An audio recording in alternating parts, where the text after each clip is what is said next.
उभी फूट पडल्यापासून गेली 2 वर्ष रामदास तडस यांचा कुस्तीगीर संघ आणि बालासाहेब लांडगे यांची कुस्तीगीर परिषद या 2 संघटना स्वतंत्रपणे महाराष्ट्र केसरी स्पर्धा भरवतायत। या दोन्ही संघटनांचा वाद न्यायप्रविष्ट असल्यानं या दोन्ही संघटना स्वतःला अधिकृत मानतात, पण राष्ट्रीय स्तरावर फक्त आम्हालाच मान्यता असल्याचा दावा संदीप भोंडवे यांनी केला।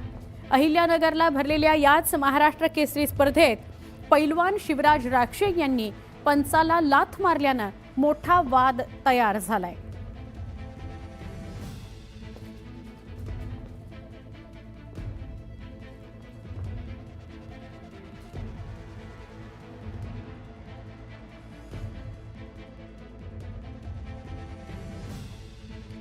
यावर्षीच्या महाराष्ट्र केसरी कुस्ती स्पर्धेचा वाद चांगलाच रंगल्याचं पाहायला मिळालं। आता या स्पर्धेची चौकशी आहे ते होणार आहे। शिवराज राक्षे आणि पृथ्वीराज मोहोळ यांच्यामध्ये झालेला अंतिम सामना आता चौकशीच्या फेऱ्यात आलेला आहे।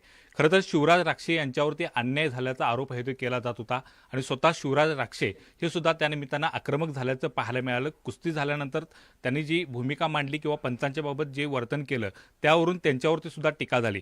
या सगळ्यावरती बोलण्यासाठी आपल्यासोबत शिवराज राक्षे आहेत। काय सांगाल, एकूणच आता या सगळ्या चौकशी आहे ती कुस्तीची केली जाणार आहे, काय वाटते, न्याय मिळेल यात तरी? जय श्रीराम सर्वप्रथम सर्वांना। आता त्यांनी काल डिक्लेअर केलं की समिती नेमलेली आहे, परंतु मुद्दा असा आहे की मी त्या ठिकाणी अर्जच दाखल नाही केला तर तुम्ही समिती का नेमली?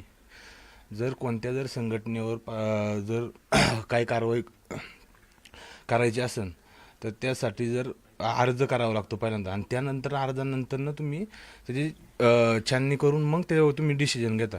मी जर अर्जच केला नाही तर तुम्ही त्या ठिकाणी समिती का स्थापन केलेली आहे? मग तुमचा नेमका आक्षेप काय? खरं तर तुम्ही सुरुवातीला आहे ते या संदर्भात ज्यावेळी कुस्ती सुरू होती त्याचवेळी त्या निकालानंतर आक्षेप नोंदवला होता, त्यावेळी तात्काळ दखल घेतली गेली नाही, मात्र आता हे नेमकं काय सुरू आहे? कुणाच्या आशीर्वादाने हे सगळं सुरू आहे? मग आता त्या ठिकाणी समिती त्यांनी सांगितले स्थापन केलेली आहे। समितीमध्ये आता कोणती बी संघटना स्थापन करण्यासाठी त्याला उच्च स्तरावर हे नेमण्यात येते। त्या ठिकाणी संघटनेचे कोणतेही पदाधिकारी त्या ठिकाणी नसतात, बाहेरचे पदाधिकारी घेतले जातात त्या ठिकाणी समिती नेमताना। आणि जे आत्ता समिती त्यांनी नेमली कुस्तीच्या वेळेसच ती समिती त्या ठिकाणी होती।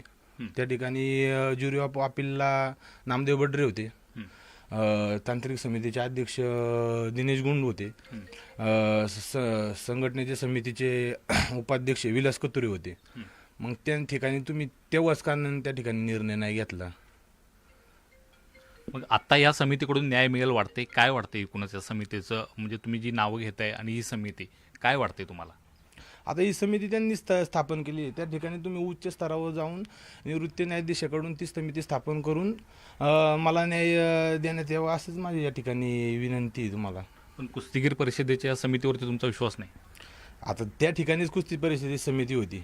मी माझ्या वारंवार जी आत्ता कुस्ती झाली वारंवार त्यासाठी मी त्यांच्याकडे दाद मागत होतो। मग त्या ठिकाणी तुम्ही मला त्या ठिकाणीच का नाही निर्णय दिला? जर ही समिती त्या ठिकाणी तिथं होती तर मग तुम्ही त्याच ठिकाणी डिसिजन का नाही घेतला? जर मला आज त्या दिवशी जो हा प्रकार घडला त्या ठिकाणी तुम्ही मला 3 वर्षासाठी निलंबित केलं, बरोबर? त्याच रात्री तुम्ही 11 वाजता मीटिंग घेऊन मला निलंबित केलं। मग त्याच ठिकाणी तुम्ही ही समिती नेमून तो निर्णय का नाही घेतला? आज स्पर्धेला 16-17 दिवस झालेले, तुम्ही त्या दिवशी माझ्यावर रात्री कारवाई केली, मग तुम्ही आत्ता 15-16 दिवसांनी का हा निर्णय घेताय? त्या ठिकाणीच का नाही निर्णय घेतला?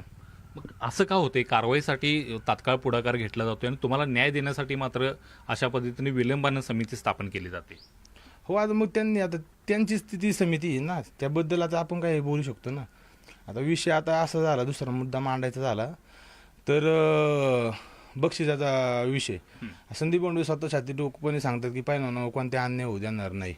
मग त्या ठिकाणी महेंद्र गायकवाडला जे बक्षीस होतं, जे माझं बक्षीस होतं, ते तुम्ही का टाळले गेलं? हा म्हणला त्यांना मला बोलण्याचा अधिकार आहे। काय होतं नेमकं बक्षीस? महेंद्रला बुलेरो थार होती आणि मला स्प्लेंडर गाडी होती। त्याला पण दिलं नाही बक्षीस दिलं त्याला पण। हे सगळं कोण करते?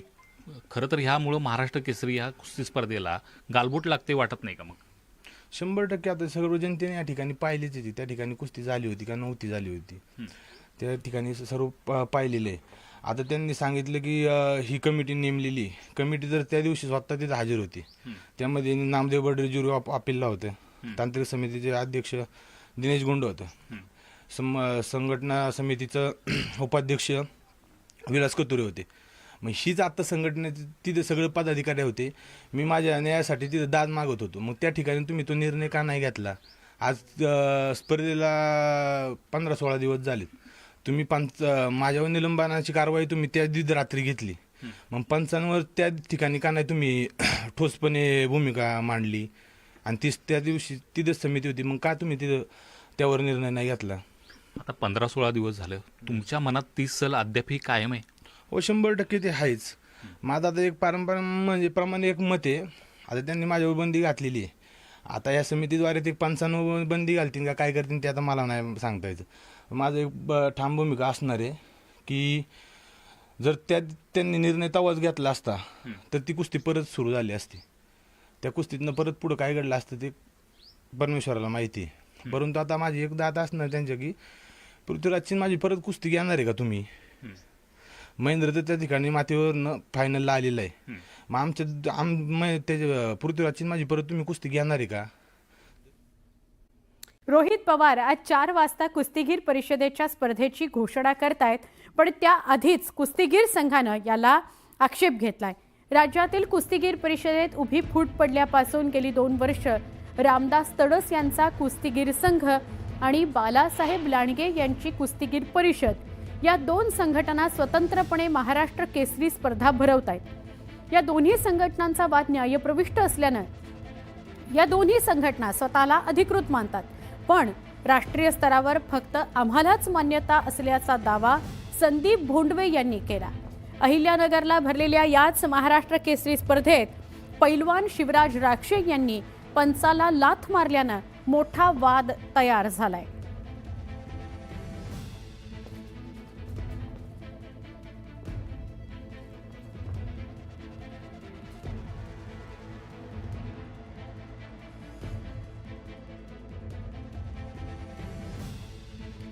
यावर्षीच्या महाराष्ट्र केसरी कुस्ती स्पर्धेचा वाद चांगलाच रंगल्याचं पाहायला मिळालं. आता या स्पर्धेची चौकशी आहे ते होणार आहे. शिवराज राक्षे आणि पृथ्वीराज मोहोळ यांच्यामध्ये झालेला अंतिम सामना आता चौकशीच्या फेऱ्यात आलेला आहे. खरं तर शिवराज राक्षे यांच्यावरती अन्याय झाल्याचा आरोप हे केला जात होता आणि स्वतः शिवराज राक्षे हे सुद्धा त्यानिमित्तानं आक्रमक झाल्याचं पाहायला मिळालं. कुस्ती झाल्यानंतर त्यांनी जी भूमिका मांडली किंवा पंचांच्या बाबत जे वर्तन केलं त्यावरून त्यांच्यावरती सुद्धा टीका झाली. या सगळ्यावरती बोलण्यासाठी आपल्यासोबत शिवराज राक्षे आहेत. काय सांगाल, एकूणच आता या सगळ्या चौकशी आहे ती कुस्तीची केली जाणार आहे, काय वाटते, न्याय मिळेल यात तरी?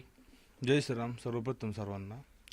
आता त्यांनी काल डिक्लेअर केलं की समिती नेमलेली आहे, परंतु मुद्दा असा आहे की मी त्या ठिकाणी अर्जच दाखल नाही केला तर तुम्ही समिती का नेमली? जर संघटनेवर जर काही कारवाई करायची असेल तर त्यासाठी जर अर्ज करावा लागतो पहिल्यांदा, आणि त्यानंतर अर्जानंतर तुम्ही त्याची छाननी करून मग त्याच्यावर तुम्ही डिसिजन घेता. मी जर अर्जच केला नाही तर तुम्ही त्या ठिकाणी समिती का स्थापन केलेली आहे? मग तुमचा नेमका आक्षेप काय? खरं तर तुम्ही सुरुवातीला आहे ते या संदर्भात ज्यावेळी कुस्ती सुरू होती त्याचवेळी त्या निकालानंतर आक्षेप नोंदवला होता, त्यावेळी तात्काळ दखल घेतली गेली नाही. मात्र आता हे नेमकं काय सुरू आहे, कुणाच्या आशीर्वादाने हे सगळं सुरू आहे? मग आता त्या ठिकाणी समिती त्यांनी सांगितले स्थापन केलेली आहे. समितीमध्ये आता कोणती बी संघटना स्थापन करण्यासाठी त्याला उच्च स्तरावर नेमण्यात येते. त्या ठिकाणी संघटनेचे कोणतेही पदाधिकारी त्या ठिकाणी नसतात, बाहेरचे पदाधिकारी घेतले जातात त्या ठिकाणी समिती नेमताना. आणि जे आत्ता समिती त्यांनी नेमलीत कुस्तीच्या वेळेसच ती समिती त्या ठिकाणी होती. त्या ठिकाणी ज्युरी अपीलला नामदेव बर्डे होते, तांत्रिक समितीचे अध्यक्ष दिनेश गुंड होते, संघटनेचे समितीचे उपाध्यक्ष विलास कतुरे होते.